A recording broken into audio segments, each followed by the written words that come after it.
Hi, this is CJ Anderson, young adult author of Awakened, the Gods and Guardians trilogy, which will be out sometime in August of this year. I am here to read Chapter 9 of the Geneva Project, Book 1, Truth, by Christina Benjamin today. The sunlight streaming in woke me before the morning bell. I sat up and stretched. I felt so stiff and sore and, oh wow, I had a lot more scrapes on my legs than I usually did. I reached down to examine the one on my shin, and it all came rushing back to me. The whole crazy night. Nova, talking in my head, escaping through the window, meeting in the forest. His magic little flame. My magic beam of light. Oh my God, I can do magic! I clapped my hands over my mouth, even though no sounds had escaped me. I really needed to pull it together before someone saw me acting stranger than normal. Just then, the morning bell was rung and everyone began to stir. I sat on my cot bed, already dressed, watching all the other orphans in my year mill about. They all seemed to ignore me as usual and got on with their day, dressing, gathering up books for morning lessons, and chatting easily with each other. I had always envied that, the ease they all seemed to have with each other, the way they all seemed comfortable and had a sense of belonging. I'd always hoped that one day they'd let me in, and I'd be one of them. But today was different. Today, I watched them without jealousy or longing. I was simply studying them, finally embracing my outside status, and viewing them in a new light. With each Jane or John that passed me, I found myself wondering if they possessed any magical powers waiting to be discovered. I strained to get some sort of vibe from each of them, hoping I'd pick up on something special. Hey! I jumped at the sound of Remy's voice and turned to see his big brown eyes staring at me more quizzically than usual. What? I asked. Why are you looking at me like that? I was just wondering why you had decided to wear your work uniform this morning rather than your center uniform, he said. What? I said, puzzled for a moment, until I looked down and realized he was right. I was still in my work clothes. I had worn them to the forest with Nova last night and fell asleep in them. I was so groggy when I woke up that I only took one note that I was dressed, not paying particular attention as to what I was dressed in. We have strict rules on our uniforms.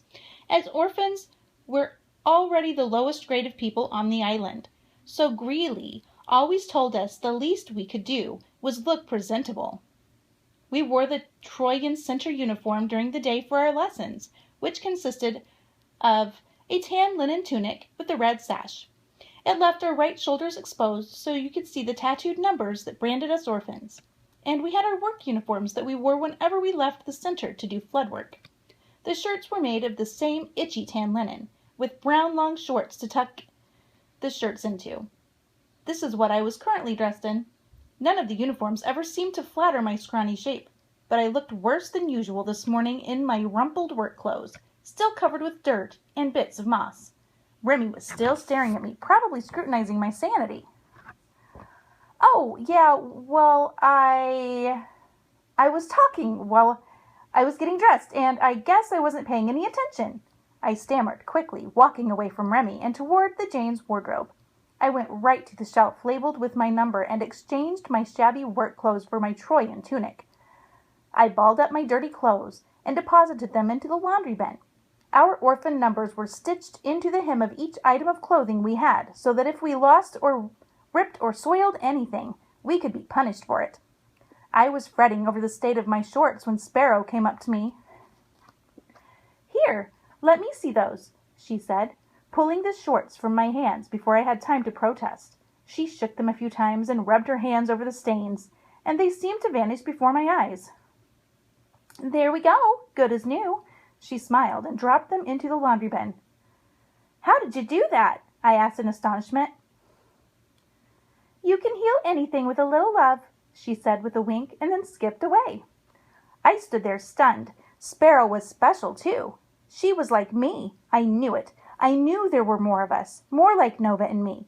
Sparrow said she was like me, but witnessing her powers with my own eyes confirmed it. I was so excited that my heart was pounding, and once again, I didn't notice Remy come up next to me." What was all that about? "Geez, you've got to stop sneaking up on me." "I'm not sneaking. You're just extra jumpy this morning. What's going on with you?" I turned to him, longing to tell him everything. I felt like a river ready to spill over its banks when Remy asked me what was going on with me. I wanted to tell him about my powers and my amazing adventure last night, but I distinctly remembered Nova asking me not to tell anyone about us. Remy wasn't just anyone, though. He was my best friend. Yet, still I felt I would be breaking Nova's trust if I told Remy. My eyes searched the deep chocolate oasis of Remy's, begging him to understand what was going on, but he blankly blinked back at me. I sighed deeply and said, "Nothing. I'm fine. Come on, we don't want to miss breakfast." Remy didn't seem to buy it, but he didn't argue, and he followed me and the rest of our year into the dining hall. The large drafty room in the middle of the Troyan Center served as our dining hall. We got 3 squares a day there. The food was simple and always the same, but I never complained. It kept my stomach full and from growling, and it was served to us by weary grifts who would probably not take too kindly to any criticism of the menu. I got in line with Remy, and a bowl of porridge and fruit was unceremoniously slopped onto my tray. We walked over to our usual table and saw that Sparrow and Journey were already sitting there. Remy stopped short when he saw them, but I nudged him in the back and whispered, "Don't be rude." I swung my legs over the bench and sat next to Sparrow. Remy approached the table like he thought it was going to bite him, and eventually decided to settle himself across from me, but still as far away from Journey as possible. Sparrow beamed at us and offered us a chipper greeting. "Good morning, friends." "Morning," I said, doing my best impression of her 100-kilowatt smile. Remy just stared at her, so I kicked him under the table, and he jerked enough to break his stare and mumble something that sounded like good morning as he scowled at me. The whole time, Journey silently ate his breakfast, as if us sitting together was the most normal thing in the world. I can't say I blamed Remy for his bewildered reaction, because no one had ever sat with us in the dining hall before. It had always just been us two at our little table in the corner for as long as I could remember. I can't say I minded. We got along great, and always had something to talk about. Well, I did most of the talking, while Remy tried to get me to study. But still, we liked our little world. It was comfortable there with just the two of us in it. This morning it felt like someone had ripped a hole in our little safety net, and Sparrow and Journey had just waltzed in and made themselves at home. A week ago, I would have probably been reacting like Remy and felt a bit put out by their intrusion. But now it just felt like a natural progression. Like I was supposed to be friends with them and learn something from them. Maybe they would teach me something about myself, just like Nova had. And right on cue, Nova appeared, sliding in next to Remy and pushing him uncomfortably close to Journey. "What's up, gang?" he asked cheerily. "Morning, 18, beamed Sparrow. I straightened up and just offered a dopey grin. Journey gave a nod of acknowledgement, and Remy just squirmed. We ate our breakfast together while Sparrow made small talk with everyone. 18, I don't think we've properly met before, but I'm 42, Sparrow chirped. I know who you are, 42, Nova smiled. But nice to officially meet you. Oh, wonderful, she exclaimed. I didn't think it was possible for her to be any more peppy, but she seemed she might explode with joy at any second based on the fact that Nova knew her, so I took over the introductions for her. And you've met 26 before, and this is 22. I gestured to Journey, who nodded again. I was beginning to see he was a man of few words. Everyone, this is 18. Nova smiled at everyone, but sent a wink in my direction before focusing back on the tray of food in front of him. It felt too bizarre to be sitting at an almost full table with people who I guess I could call my friends, all of whom knew their names, and some who had magical powers. Yet we all sat pretending we were just enjoying a normal casual breakfast. It was killing me. I felt all the questions I had burning inside of me, yet I knew there wasn't it wasn't the time or place to discuss anything. It seemed we were all on the same page, because as I looked around the table, I saw we were all looking at each other, smiling cleverly. Even Journey had a smirk on his rugged face, and then there was Remy. He hadn't even touched his breakfast, and he looked so uncomfortable that I feared he might become ill. Sparrow must have noticed it too, because she asked, "Are you okay, 26? "What?" he said, suddenly startled that we were all focused on him. "Yeah, I'm fine." I looked at Nova, pleading with him in my mind to let me tell Remy. He was obviously the only one at this table that didn't seem to know what was going on. Somehow Sparrow knew I was special and trusted me enough to show me her little laundry trick this morning, and I still didn't know what was up with Journey. But Sparrow trusted him, and he seemed comfortable hanging out with me. But poor Remy was turning green wedged between Nova and Journey. He looked so small and frightened, like a mouse cornered between two predators who hadn't yet discovered his presence. Then I heard Nova's voice in my head again. "No, Tippy, not yet. This is too important. I need to explain more to you first, okay?" "Fine," I said. Remy looked at me pleadingly. "Who are you talking to?" Nova just laughed and said, "You know, Tippy, always talking to herself." The whole table gave a good-hearted chuckle, and then we were saved by the bell. At the sound of the metal chime, we knew it was time to clear out and head to class.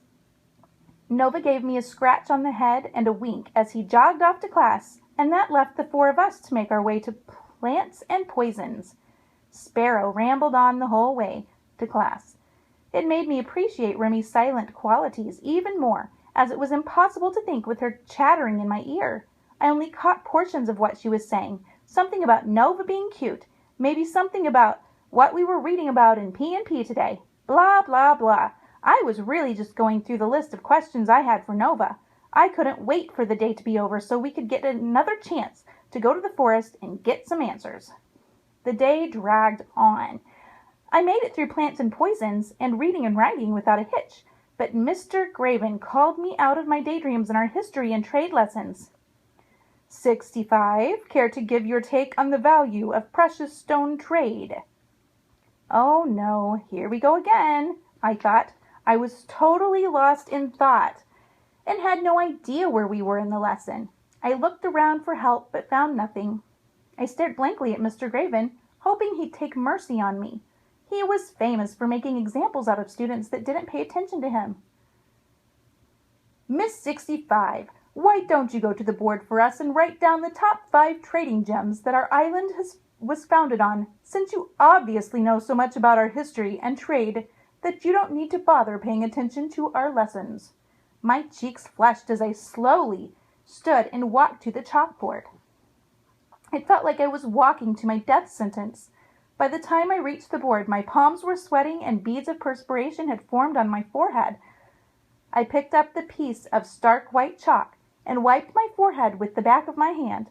I stared at the empty abyss of blackboard in front of me, and it felt as though time stood still. I heard my heart thundering in my chest, the fly buzzing around the classroom, the flipping of book pages. Then suddenly I heard voices streaming at me all at once. At first it was just a chaotic static noise, but I took deep breaths and strained to make out individual voices. "She's so screwed. I bet she's going to get sent to the locker. Thank God I'm not up there. You can do it. Remember the code. SERGA. SERGA. That was it. It's what Remy had made up to help me remember the top 5 trading gems for our exam. It was his voice I was hearing. He was sending me help, trying to save me from humiliation and the locker. I quickly scribbled down the answers on the board and then trotted swiftly back to my seat. There on the board, in my scrawling handwriting, was sapphire, emerald, ruby, garnet, and amber, in perfect order. I felt electrified. I not only figured out the answer to Mr. Graven and my classmates' surprise, but I had discovered another power. I was like Nova. I could hear thoughts. I sat at my desk, tingling, smiling at Remy, who was sitting to my right. "Very well, 65. It seems you have learned something from me after all," said Graven sarcastically. "Moving on, Your homework will be to read pages 114 to 142 for tomorrow's lesson. Please be prepared, everyone." And he shut his book and sat down just as the bell chimed. I grabbed my books in Remy's hand and darted out into the hallway ahead of everyone else. "Come with me," I hissed at him when he pulled against me. I dragged him into our room and shut the door behind us. Room 13 was deserted, as the rest of our year was making their way to math and calendars, our last lesson of the day. "Remy, you did it! You helped me remember the stones," I squealed, hugging him. "I know. I was so impressed you remembered. See, all the studying pays off," he said, smiling. I released him from my embrace and grabbed him by the shoulders, looking as serious as I knew how. "No, I didn't remember on my own. I was up there panicking, and then I heard you." "What?" he said, taking a step back. "I heard you. You were thinking it over and over in your head. Serga, Serga. I never would have remembered it without your help. I was too scared standing up there to think straight, but I started to hear what people were thinking, and I heard you, and you were helping me. You saved me," I said, hugging him again. Remy pushed me away from him. "What are you talking about? You can't read minds. You just finally remembered something that I had drilled into your brain." "No, Remy, it was you. I heard you."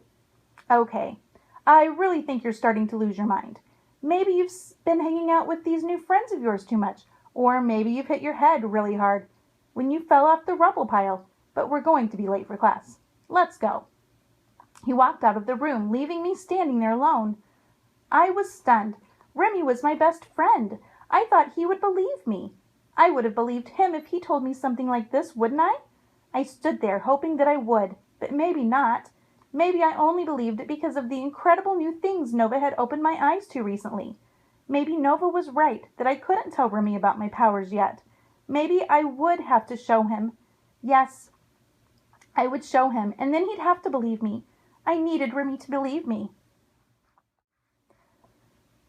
I really needed my best friend with me in this crazy new life I was discovering.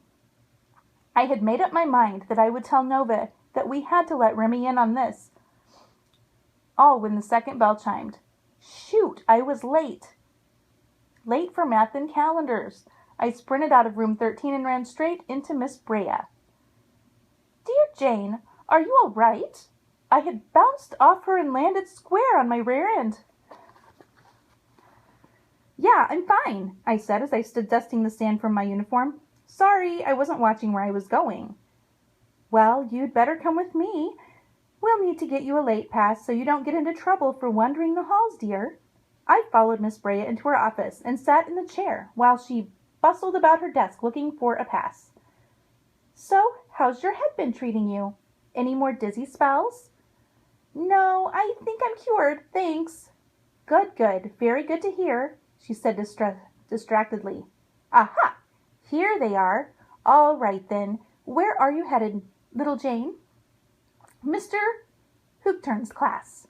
"Here you are," she said, handing me the little square stone that she had just written my number on. "Thanks," I said, taking it from her, letting my hands run over its worn smooth edges, avoiding the sticky black Crettle ink.